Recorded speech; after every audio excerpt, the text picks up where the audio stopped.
Hi, everyone. Welcome to another episode of Second Act Actors. I'm your host, Dr. Janet McMordie, and I'm still a medical doctor simultaneously trying to pursue a career in acting. My guest this week is Iain Moggach.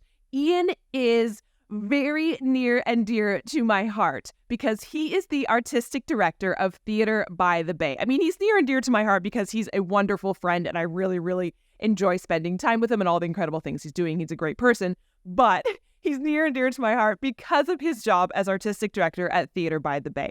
Theatre by the Bay is an incredible theatre company up in Barrie, Ontario, and I have been very privileged to be a part of two of their productions this summer and the summer prior through the Simcoe County Theatre Festival that Theatre by the Bay puts on. Iain is an incredible human being. He's an award-winning director, producer, actor, theatre educator. He is just incredible. And I am so excited that he took some time out of his very, very busy life doing these wonderful multi-hyphenate things that he does to share his story.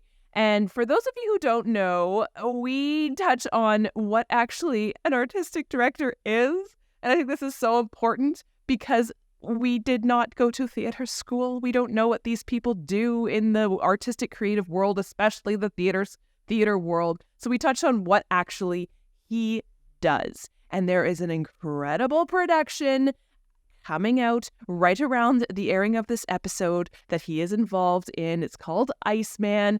Everyone go check it out. Go on up to the Barrie area. It's really easy to get up to Barrie from Toronto, folks. You just get on the GO train from Union and you're literally right there. It's not that far away. And it's a beautiful time of year to spend up near the lake. So head on up. Please support Theatre by the Bay. They are so near and dear to my heart. They were the way of getting back into the theater world for me, and I love them very, very much. And please enjoy the incredible Iain Moggach.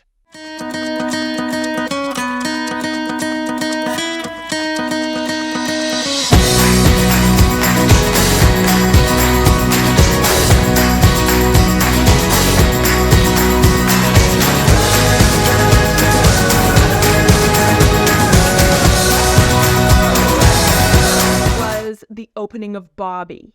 It was great. Yeah, a really wonderful response from people. I mean, you know, the Jewish community really came out for it. You know, in terms of both sponsoring the show, but just their enthusiasm for the project last night was infectious. And yeah, there were great speeches after. Like Bobby Roosevelt's niece was there, said a few words. Yeah. I mean, you know, that's really one of the powerful things about what we do, right? Is like because it's local stories. It's like in some cases those people are alive or their family members are alive, and so opportunities like that just really make a show feel bigger than a show. It's a community event, you know, and that's awesome and brings really cool moments. Absolutely, and I think what's really neat about it all, I think so often we, especially people who are big theater people, they always think of theater as like, you know, going to see Hamilton or a big Mervish production, which is so fabulous and great. But there's such that divide between like the stage and the audience. And to have kind of like I think also the Five Points Theater is very cool in the fact that you feel like you're right there immersed with the artist.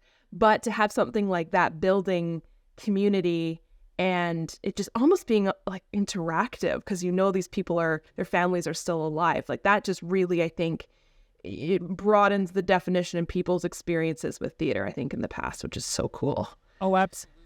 So, you know, the whole way this came about was because when I first got involved with the company, we were doing a lot of surveying because Theatre by the Bay was feeling kind of lost. We didn't really know what way to go. So we did all these surveys and we kind of uncovered two major takeaways. The first was that people came out to see shows because they had some familiarity with the material and they came out because they knew someone involved.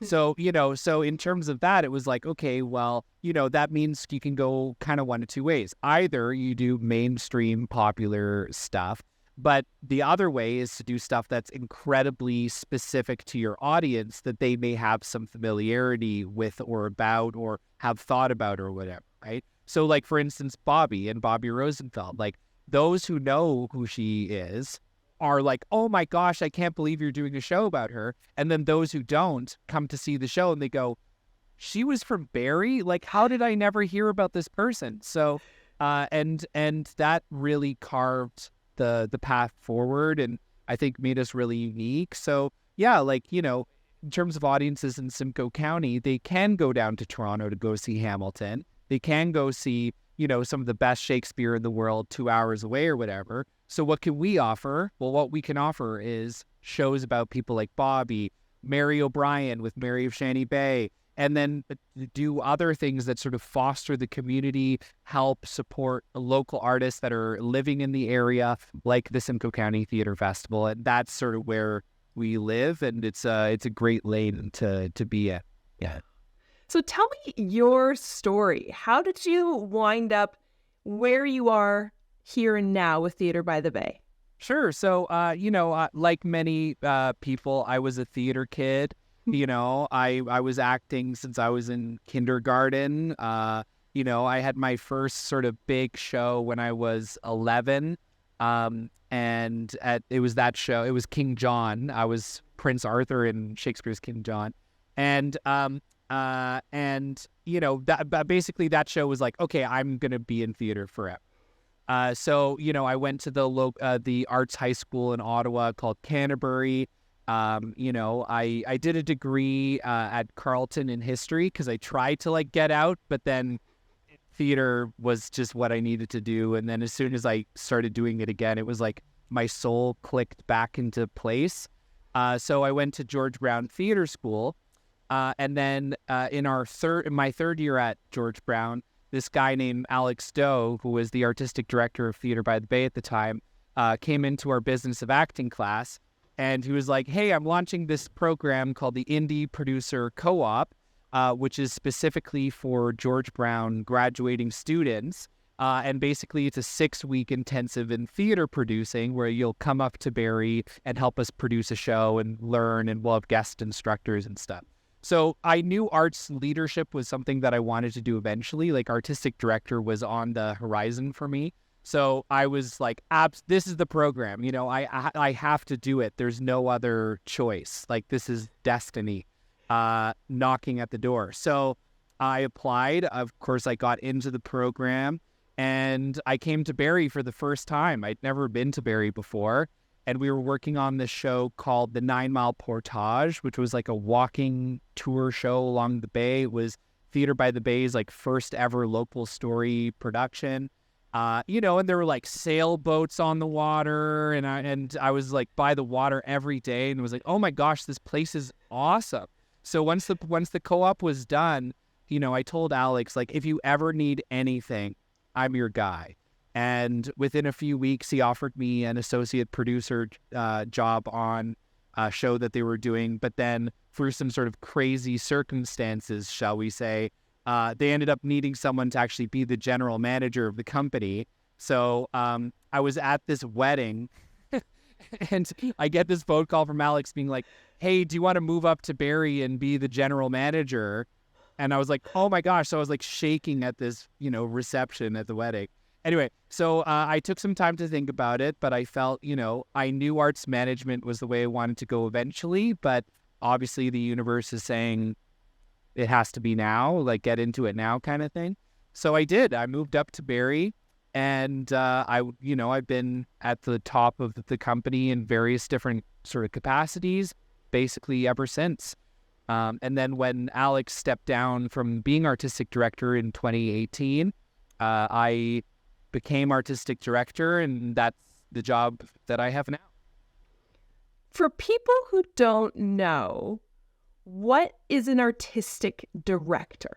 That's a great question. So the artistic director, it kind of depends on the size of the company, but in theory and sort of in generality, I suppose, the artistic director is the person who determines the artistic programming for the company, is often involved. So that means like choosing the shows, hiring playwrights to write shows for future seasons, like all that kind of stuff.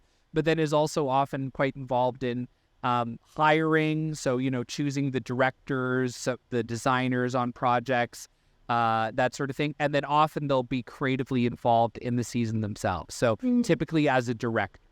And that's kind of what I do. But, on top of that, again, depending on the size of the company, they can do everything from being involved in fundraising and grant writing and, daily operations according to their need. And Theater by the Bay is by like not a large company by any means. So I'm very much involved in every aspect of the company, which is fine. I like that. I like writing grants for the most part. I like writing grants. I don't mind fundraising. I love marketing. So like having my hands in all that kind of stuff is great. But then also they're responsible for sort of choosing the direction. Like, what is the company 5 years from now? What do we want to look like? What sort of art do we want to make? And those conversations I find really, really fun. So that's kind of an overview of the sort of things that I do. So take me back to your choices and your mindset. You said such a wonderful thing about like your soul, what was fed your soul. The mindset from like arts high school to Carleton to then saying, I need to do theater. What was going on? Well, yeah. So, I'd done this arts high school intensive program in theater and I loved it. But I guess, I don't know, there was that part of me that was like, should I be a bit more practical? Like, both my parents are teachers. My dad's a professor. And, I could have, at the time, I saw myself potentially going that sort of direction as well. I've always had a strong passion for history and political science and philosophy and like English, like read. I was an avid reader. So those sorts of things interested me. So I thought I would go that way, but I don't know. Just the draw of theater just ended up being too much, and it really felt like, there was part of myself missing without it. But fortunately, the program that I went into at Carleton, which was the College of Humanities, which ended up being it was this 4-year program that kind of touched on everything. So like I've read the whole Bible, I've read the Bhagavad Gita, I've read Dante, all of Dante. I've read, like Plato. I've read all these things that most people never get to engage with at all. I got the chance to do. So when I went to theater school, and George Brown was very classical in its training, there'd be all these references to things and be like, oh, yeah, I know that. I know that. So it has been infused into what I've done.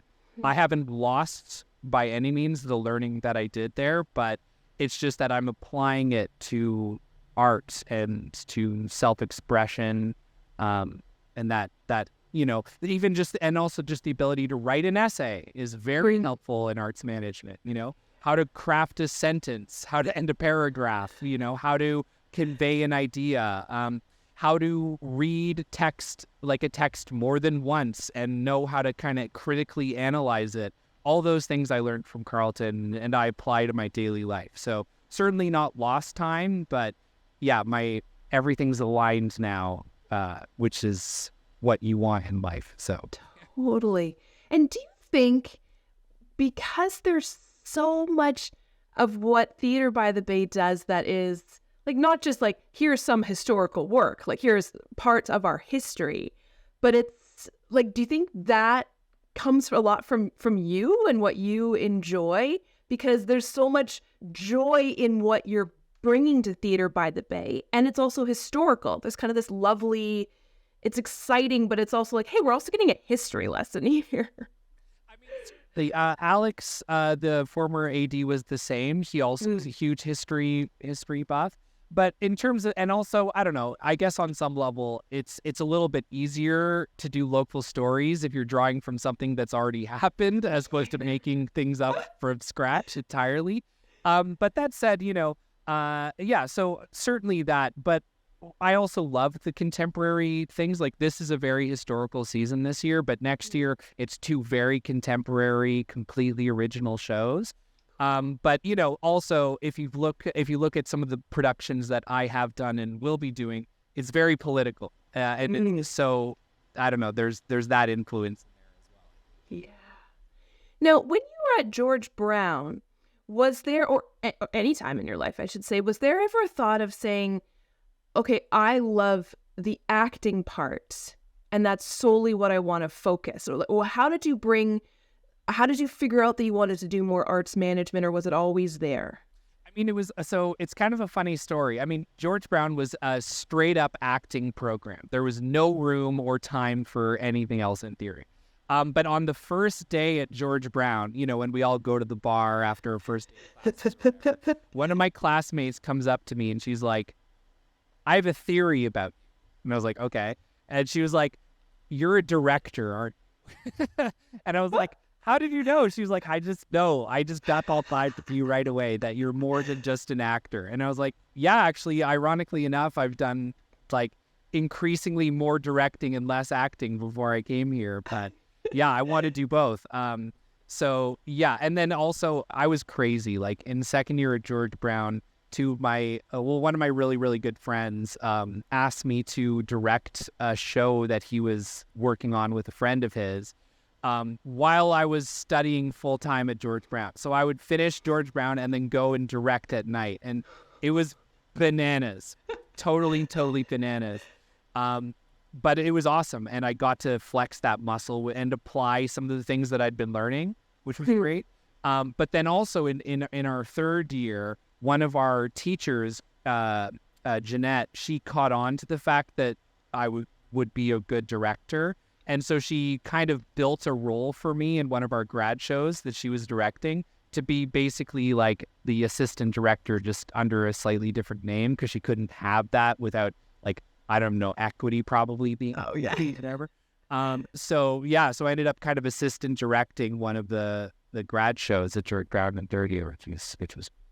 But yeah, you know, I love acting. I do. But I don't know. As I've gotten older, I feel like it's nice to have the job done at opening night, and then I just kind of enjoy. So that's right. Now, what is it about theater that draws you so much, and not so much film and television? Was there a decision to go one path or the other? Oh, good question. I don't know if it was ever. I don't know. I think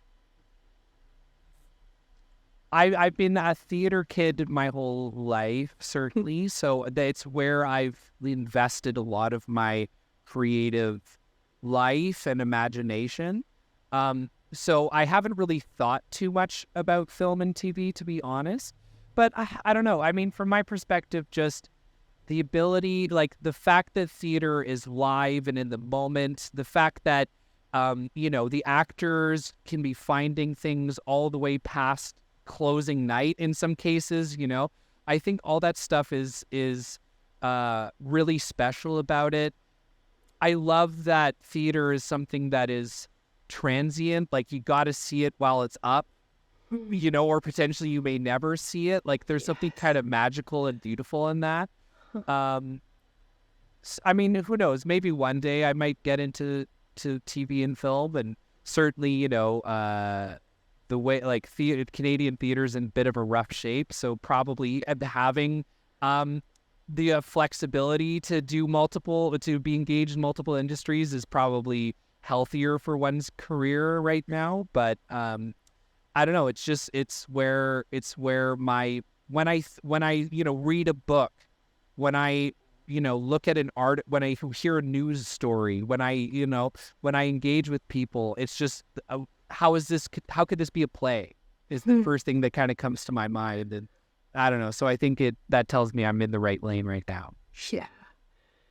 What I know this is such a loaded question, but like, what is it about theater that really feeds your soul? Like, what is it? I don't know. I mean, when I think of those early days, like in high school, even before then, just the fact that it's a group of people who may not know each other very well, who come from all different, lives and stories, coming together to make something that's, in our case with Theater by the Bay, never happened before, that there's no roadmap for per se beyond kind of just best practices. It's really, and you have no idea even up to opening night how people are going to take it. Like,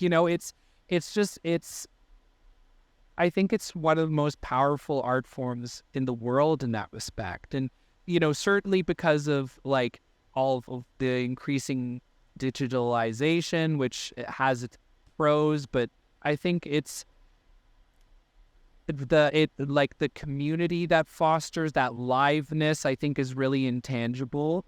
And I don't know, potentially could also protect us in this AI age. It's like you literally can't digitize an actor on the stage going through something in the moment. So I don't know, all those things are very powerful to me and keep me going. Totally. Oh my gosh. I just remember I had a conversation with someone about that exact thing who came to see my show at the Simcoe County Theater Festival this year, and she hadn't been to the theater in forever. And it was one of those things where you're like, okay, fine, Jen, it'll come see your show, right? And she said something very similar. Like there's nothing, she'd forgotten the experience of sitting in the audience watching someone on stage. And she's like, I kind of was taken out of it a bit because I kept forgetting that I wasn't watching a TV show that I was streaming in my basement, that I could just press pause, and that these were actual people like sweating and laughing and, doing this for me on stage. And she's like, it's so visceral.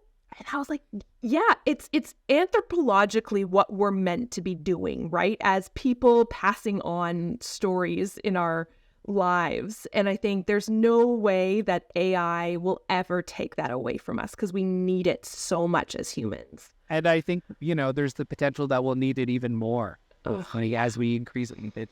But I will also say, I mean,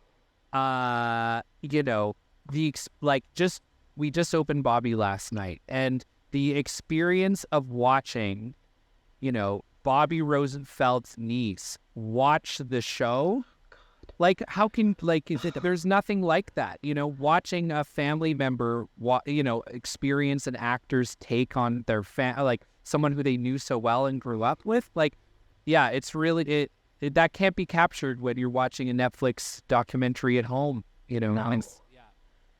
Ugh. And so to touch a bit on the Simcoe County Theater Festival, I've been involved the past 2 years. And what struck me so much last year, and again this year, of course, but last year being the first, was me still being fairly new to this industry.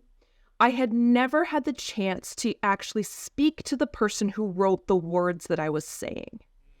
And so I was in Megan's play, and having Megan Adam come up to me with tears streaming down her face, being like, I can't believe I'm seeing what literally her blood, sweat, and tears and soul is on this page now coming to life. And she's like, I'll never forget that moment. It just struck me to be like, I am saying these words that you wrote.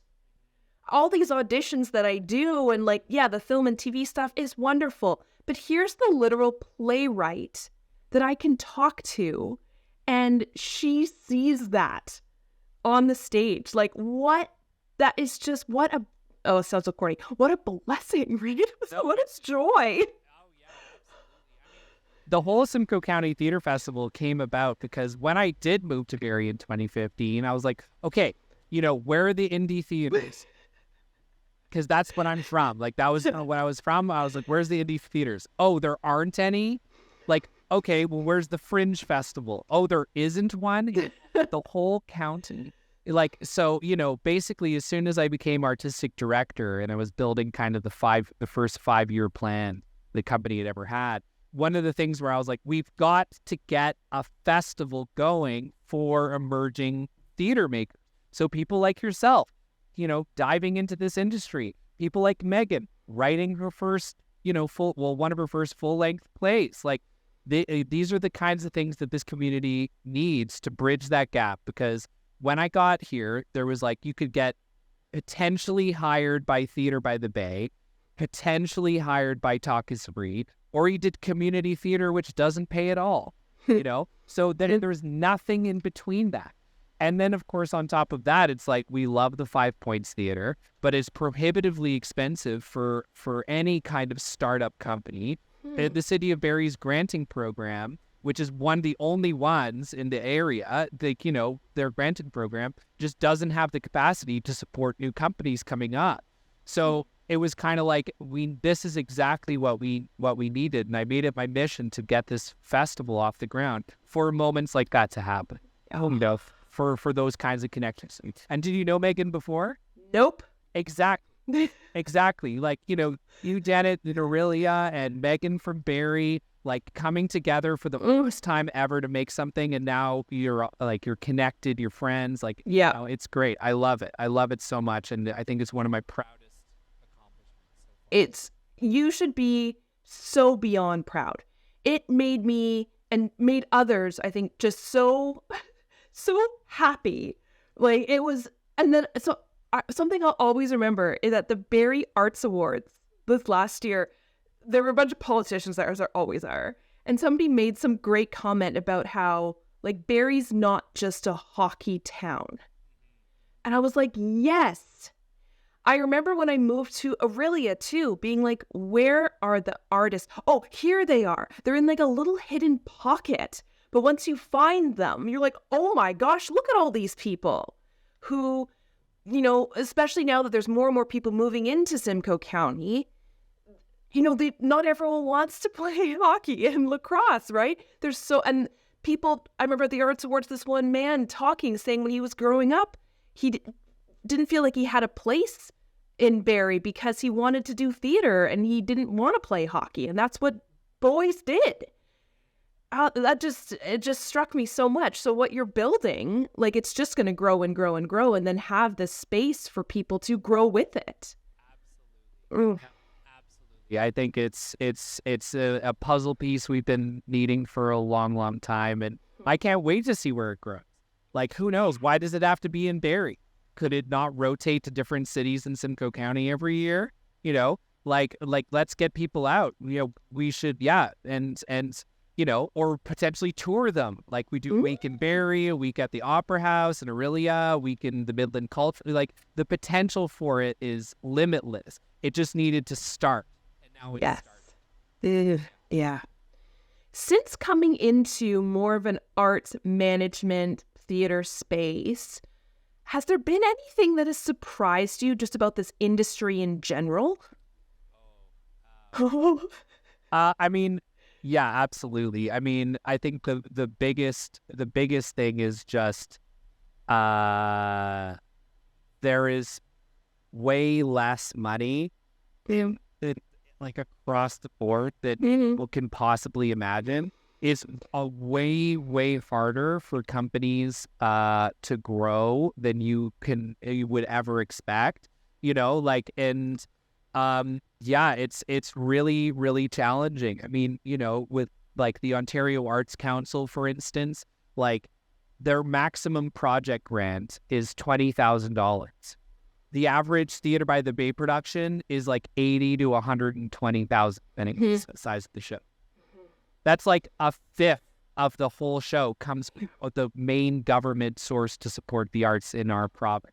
So, and that's not including like the staff. That's not including like office expenses and stuff. So yeah, I think that's been a real shock to the system, where it's just there, and as a result of that sort of limited financial capacity across the board, you've got to be laser focused with their priorities. Otherwise, you will just be dismissed right off the bat. And that's tough because, a project may come along that makes sense to us, but just doesn't make sense, like our community, but may not make sense in the broader scheme of things. And there's no room for that kind of synergy, and if that makes sense. So that's probably been one of the hardest lessons. Yeah, and it's led to some pretty challenging times for the company over the years that I've been here. But and we've kind of gotten over that. We've gotten better at proving how, a production about whatever the ice industry in Barrie has national significance and stuff. But it's those were there were some kicks in the pants in the early years to be like, oh my God, this is so much harder to get money than I thought it was. So, but that's just time and experience teaching. Yeah. Do you think it's because, and the reason why this is on the forefront of my brain is because the podcast episode that just released today, the gentleman who I was speaking to, we were talking a lot about the importance of art in our culture and how sometimes we feel that what we're doing is not important, compared to practice medicine, right?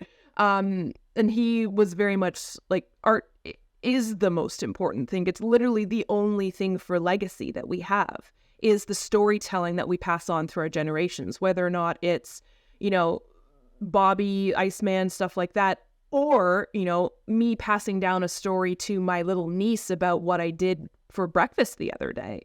And do you feel like there's been a change at all in your time where, at least for me, it feels like everything, the first thing to get cut in everything, schools, the government, is the arts, right? Because it's seen as frivolous and as other, when really I think it is, of course, things like housing and healthcare, those are important, but what pushes legacy on as a culture is the art. Yeah, I mean, absolutely. I would just sort of add that it's because I think it's more about the fact that governments need tangible results. Right? They need a hospital wing because hospital wings do X, Y, and Z. Right. Meanwhile, the impact of art, for the most part, is intangible. Yeah. Where it's great point. How do you, for a youth getting involved in an acting class and discovering who they are? Lovely, feel-good story, but not a tangible impact measure that the government can report in the next election. Like a number stat. Exactly. Yes. So I think that's part of the problem. Right. And so it really just comes down to the community. But, that said, if you collect enough of those stories and if you can get enough people rallied around the case for the arts, then governments do listen to that. I'm reminded of when the city of Barrie tried to cancel the lease on the Georgian Theatre, which is one of the two theaters in town during the pandemic, as a cost-cutting measure. And the community impact, the community rallied around that case to the point that the CAO of the city had to apologize during a council meeting because they messed up so bad. So there's a case to be made, but it's just I recognize the challenge. And there was a weird year, Janet. So the first year that Theatre by the Bay was nominated for Not-for-Profit of the Year, we were for the Barrie Business Awards. We were up against the hospice and Youth Haven. And I was embarrassed. I was like, oh God, I hope we don't win. If the hospice is up for that, the hospice company, it's and we win, it's that's front, that would not be a good look. I need to build that into my speech somehow, where it's thanks. I think the hospice. I think I'll give the award to the hospice. But that said, I the case that I make when people say the arts don't have value or whatever, is that I think that one of the things that the arts also has is that it's at the intersection of a lot of things that governments care about, right? So it's with Theatre by the Bay, it's downtown activation. People are going to go for dinner before they see a show or go for a drink after. They're going to park, presumably. There's that part, which governments find important.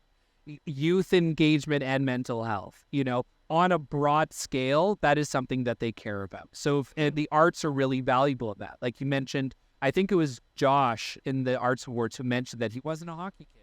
He needed theater to, so those kinds of things are really, really important. tourism. Arts can be at the heart of tourism, which is another thing that governments care about.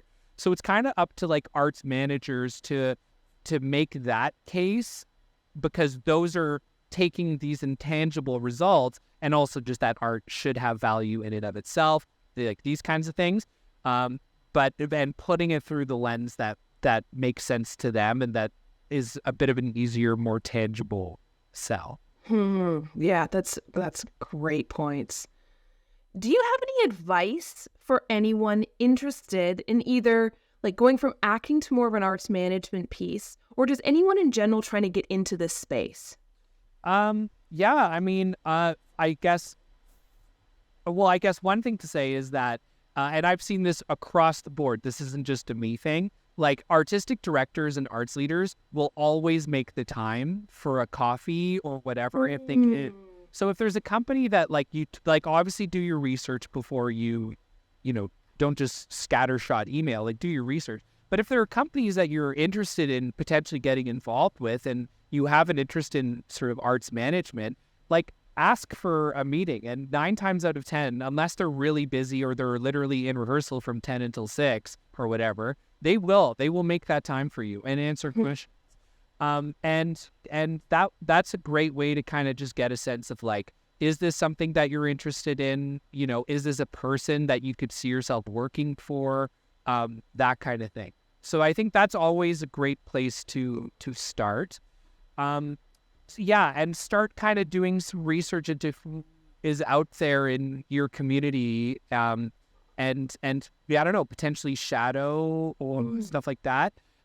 There's also, like community theaters really are the foundation. Like a strong community theater community is the foundation of a healthy theater ecosystem. I really believe that. And they're always looking for people to have support at upper levels. It's all volunteer driven, right? So if you just even want to dabble and potentially like support as a producer on a show, and learn if that's something you're interested in, reach out to your local community theaters and see if you can help out with that.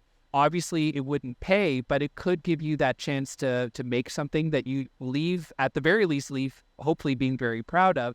And at the most, say, oh, this is actually something I want to do. And this community theater company has built all these guardrails in place to help me succeed in a way that if I tried to do it on my own, I wouldn't be able. So those are kinds of the two things I say. Yeah, that's so helpful. Do you have any favorite moments from your time, not just in Theater by the Bay, but just in your theater career? Oh yeah, there's so many.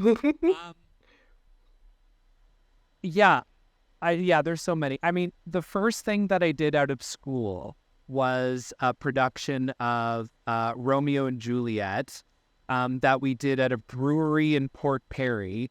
And it was myself and all these classmates that we just got together, and like we reversed in the project lead Landon Doak, like his like condo's party room or whatever. We just rehearsed there, and it was such a fun experience. The whole process was, and we ended up like selling out like the entire run. It was just this magical moment and this real launch that really fueled me. I think that's cool though.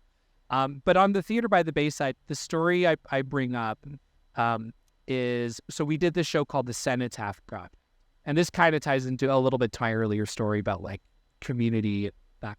But we did the show called the Cenotaph Project, where we worked with several Eastview secondary school students to research names on the cenotaph and develop scenes and monologues, that kind of thing. And then we handed all that raw material to a local playwright, Danielle Joy Kostrich, who kind of built a show out of it and infused her own kind of thing into that.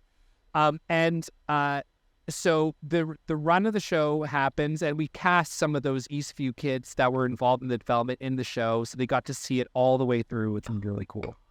On the last, and so in one of the sort of subplots of the show was that one of these students wanted to research the sister of one of the soldiers on the cenotaph instead of the person on the cenotaph.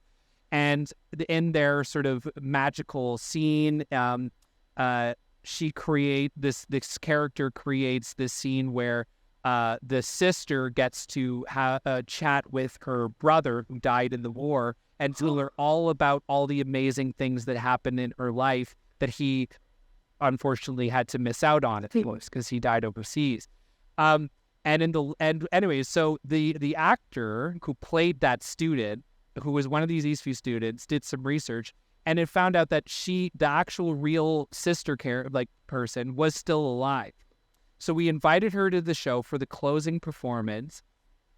And so this real person got to see this scene between herself, played by this young actress, and like her brother who really died overseas, in this magical moment where she got to tell him all the amazing things that happened to her life. There was not a dry eye in the house. Oh, my God. Yeah. Yeah, it was remarkable. Like, we could barely hold it together. And it really drives home what we do as a what we're capable of doing as a company, and changed those young kids' life. Like, it was their first professional show, and like, what a show. Oh my They built God. it from an idea all the way to that, and they did all this research, and were just so deep, poured all their hearts and souls into it, and it was so clear on stage. And yeah, it was really really magical. Oh, that is so incredible. Again, the power of theater. Holy crow. Like, to be able to, again, viscerally see that and like connect with the real person. Oh my God. Like, I'm like goosebumps. That's insane. I don't think there's nothing else that could do that. Nothing. No, not in the same way. No. Cool.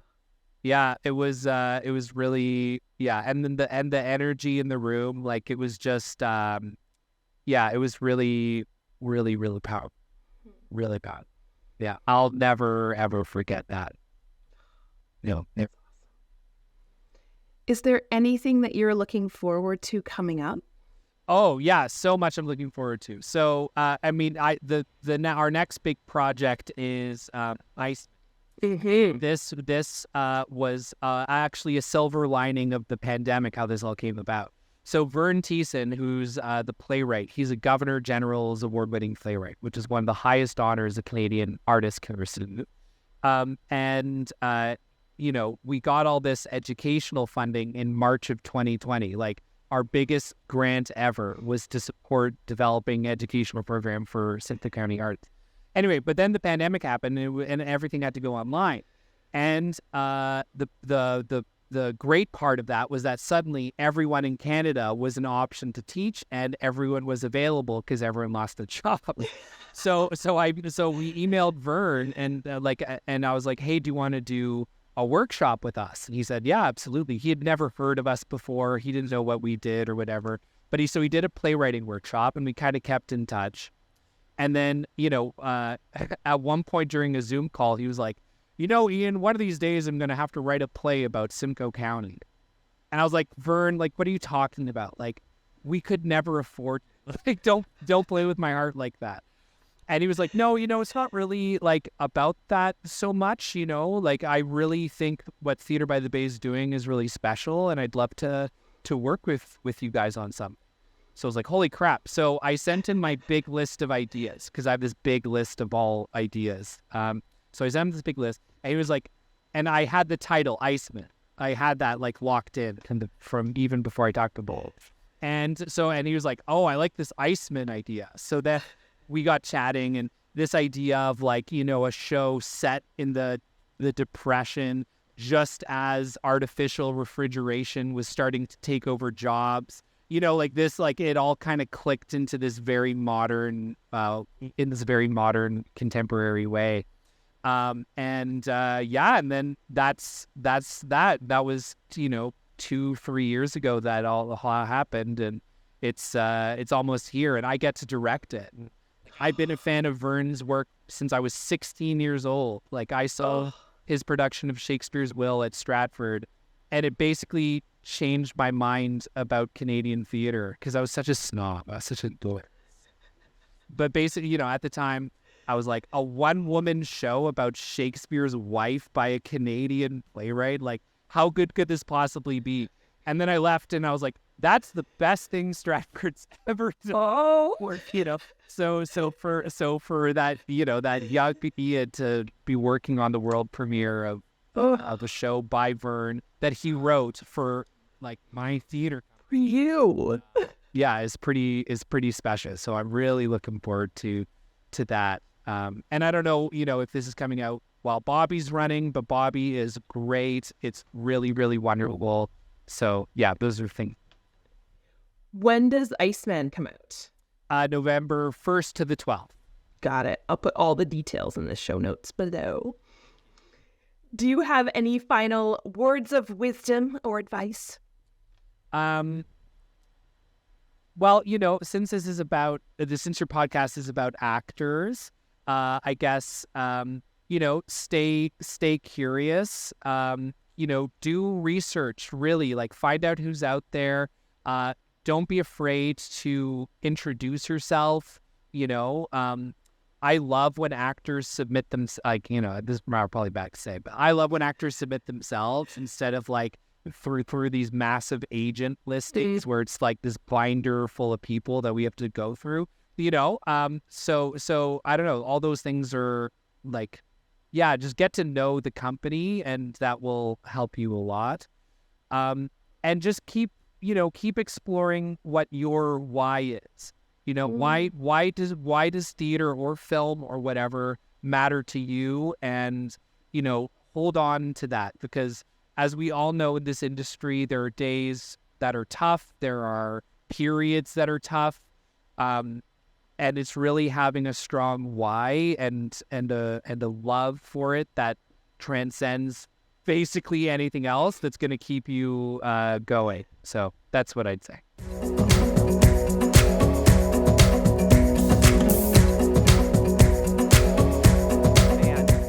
Thank you, everyone, for tuning in, and thank you, Iain, for being my guest this week. Thank you so much for taking the time out of your incredibly busy schedule to share your story with me and with my listeners. His schedule is so busy because he's creating incredible art, folks. Please go check out Iceman and all the other incredible work that Theatre by the Bay and Iain that they are doing up there in Barrie. And I say up there, it ain't very far away, folks. It's not far. You get on the GO train from Union and it takes you right to Barrie. Go support our local theater productions, our local theater groups. Do it, do it, do it. This is the art that we need to be creating in this world that is literally a dumpster fire. So thank you, Iain, for all the work that you're doing. I will get off my soapbox now. Can you all tell how much of a fan I am of this wonderful human being that you just listened to? He's amazing. I hope you will all tune in next week for another episode of Second Act Actors. Bye.